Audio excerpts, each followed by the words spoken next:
Bob Marley had found a multicultural audience for reggae by employing rock musicians to overdub guitar solos on his original recordings for Catch a Fire, thereby setting something of a precedent. Now it was Prince who was beginning to realise that, as a black artist playing pop R&B for a predominantly black audience, he would be limiting himself to playing for a finite market. One of the uncomfortable facts of life in America in 1979 was that white kids earned more than their black counterparts. For Prince, there was a whole economic motherlode going untapped. It wasn't enough, however, to graft rock histrionics onto standard R&B. If it was going to work, it had to go all the way. Prince immersed himself in the sounds of the New York New Wave records by Talking Heads, Television and Patti Smith, and developed a far more tense and confrontational sound. An explicit sexual element to his lyrics began to emerge, prompting the departure of Gail Chapman, who, as a committed Christian, found this new direction objectionable. She was replaced by Lisa Coleman, who had become a keen musical foil for Prince in the new direction he was taking. It was the turn of a new decade, and in both Britain and America, a new kind of society was emerging. Collectivism, an anachronistic remnant of the latent Marxist influence that had penetrated 20th century thinking in the aftermath of 2 world wars, was on the wane. In its place was a new creed of individualism, enshrined in Margaret Thatcher's famous declaration that there would no longer be a society, but a collection of individuals. It was, to all intents and purposes, every man or woman for themselves. Idealism was out. Greed, ambition and self-determination were in. For someone as intensely driven as Prince, with himself placed firmly at the centre of his own private universe, this was an ideal climate in which to thrive. The 1980s were here, and would find Prince poised on the verge of mainstream success. It was time to break through.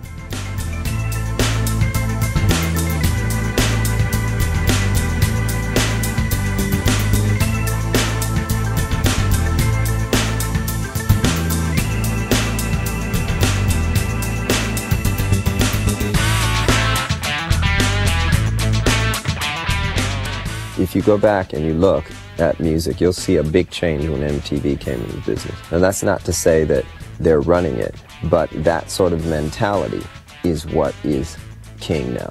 It's not about content and substance. For his third album, Dirty Mind, released in October 1980, Prince decided to ignore the dissenting voices at Warner Brothers who felt that his new lyrical direction was inappropriate, and recorded an explicitly sexual album of dirty R&B and pop. It turned out to be both a backward and forward step. Although selling far fewer copies than Prince and alienating some of the audience he had fought so hard to cultivate, it also gathered a new following. Gays and transvestites who were attracted by the whiff of glam and sexual adventurousness that Prince now exuded. It had worked for Bowie 10 years earlier, and now it would work for Prince. Though not as popular with record buyers as its predecessor, Dirty Mind was acclaimed by the critics who could often see success coming long before the public caught on. In Britain, pop had hit the skids in the wake of punk's swift demise, and the accent on consumerism and the glamour of success in Margaret Thatcher's Britain had inspired a new movement, the New Romantics. With the emphasis on appearance as much as the music, such conspicuously materialistic bands such as Duran Duran, ABC and Human League were forming a new template for wannabe pop stars. But try though they might, none of them could compete in the same arena as the new breed of American stars. In terms of ego, brazen ambition and shameless exhibitionism, Madonna, Prince and Michael Jackson made the New Romantics look like the musical lightweights many actually turned out to be. Dirty Mind had begun to establish Prince as a performer with a genuinely distinctive approach. There was nothing else quite like him, nor would there ever be. He had proved that he was a consummate musician and that he could generate controversy, but he still had to prove that he had it in him to create music that was unequivocally revolutionary. And with his next album, called appropriately enough Controversy, he failed to do so. The album was something of a mess and seemed to lack a cogent direction. The next few months found Prince engaged in two side projects, The Time and Vanity 6. The Time featured Morris Day taking the role as frontman, as well as Jimmy Jam and Terry Lewis, who would go on to enjoy huge success as producers in their own right. All went well with a successful album and tour, until it became clear to Prince that in his role as Svengali to The Time, as both songwriter and producer, he had created a band that almost rivaled his own in terms of musicianship and popularity.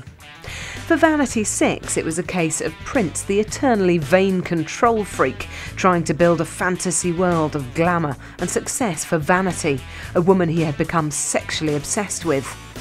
In fact, the simple truth was that she was neither talented nor charismatic enough to carry off the grandiose plans Prince had in mind for her. In October 1982, Prince released the best album of his career so far, the double album 1999. It yielded a hit single, Little Red Corvette, and was prompted by a lengthy tour beginning in November and featuring The Time and Vanity 6 as support acts. During the tour, Des Dickerson became a born-again Christian and no longer felt comfortable performing Prince's sexually explicit songs. He was replaced by Lisa Coleman's lover, Wendy Melvoin.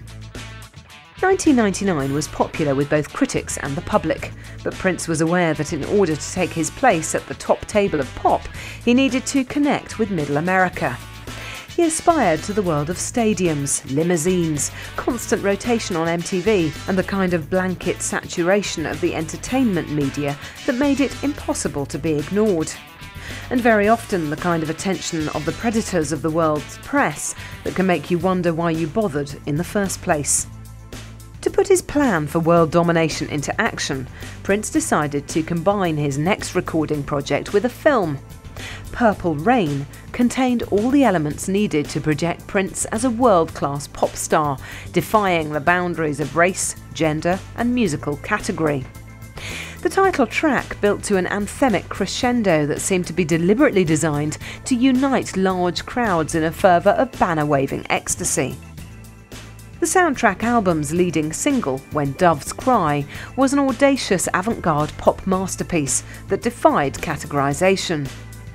And Prince's pose on the album cover, half androgynous biker on acid, half arrogant pop world leader, sealed the project's fate as that which would propel Prince to the position he had so desperately craved. As with all such success, there was a relatively heavy price to pay for both Prince himself and his various collaborators and co-stars. Both Morris Day and Vanity were co-opted to star in the film.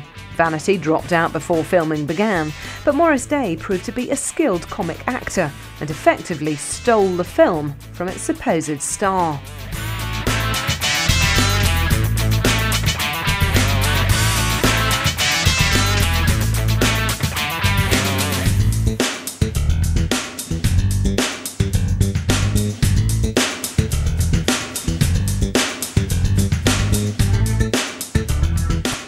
But you know, everything's relative. First of all, back when I was quote-unquote racy, as you say, I mean, it's pretty light now. I mean, if you take the words to Darling Nikki, which I got into a little bit of hot water about back in '84, if you take those lyrics and read them now, it's a little different than, say, the president of the RIAA reading the lyrics to one of these current hip-hop songs at a congressional hearing. It's just, it's a lot different now. The summer of 1984 had been Prince's most successful period so far.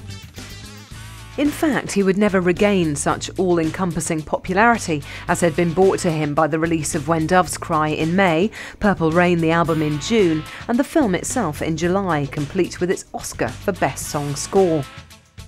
Like Bruce Springsteen, whose hugely successful album Born in the USA had been knocked off the top of the album charts by Purple Rain, such success proved impossible to sustain. Unlike Springsteen, who continued to occupy a unique role as rock's proletarian social conscience, Prince wanted to play a far more magisterial role in the music industry's already overcrowded gallery of stars.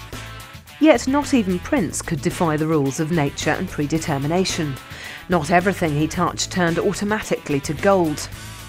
Patricia Cotero, the female lead of Purple Rain, who had been grandiosely rechristened Apollonia by her mentor, had been selected for her close resemblance to Vanity, whose defection both from Prince's roster of side projects and from his succession of sexual partners had roused her master's anger. The task of sustaining the integrity of her role had been beyond her, and soon she faded from Prince's affections. In addition, both Vanity and Morris Day found the pressures of performing in Prince's extravagant circus of fools too much and succumbed to costly and debilitating drug habits. It was not all bad news, though.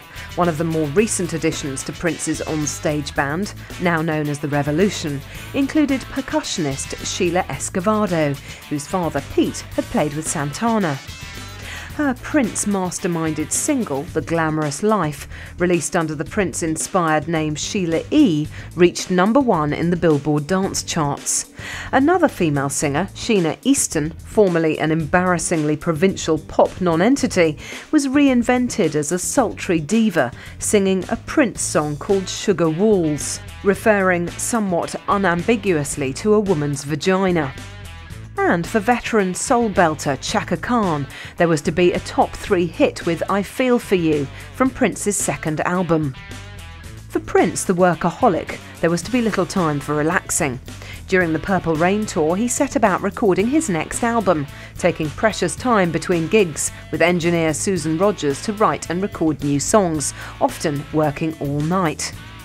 The results were to be the album Around the World in a Day, released in April 1985.